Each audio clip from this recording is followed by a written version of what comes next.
जल फसिले 6 जन लोक।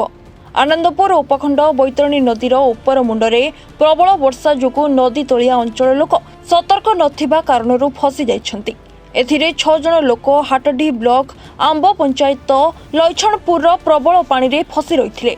तांको हाटडी अग्निशम बाहिनी कर्मचारी माने उद्धार करथिले।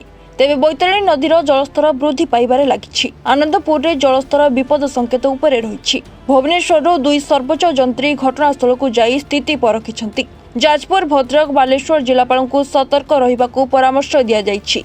एथिसह बन्या स्थिति देखि तलिया अंचलर लोकंकू स्थानांतर करिबाकू निर्देश दिया जाइछि। हाटडीहिरो Vibhuti Bhushan जेनांक report, reporters today.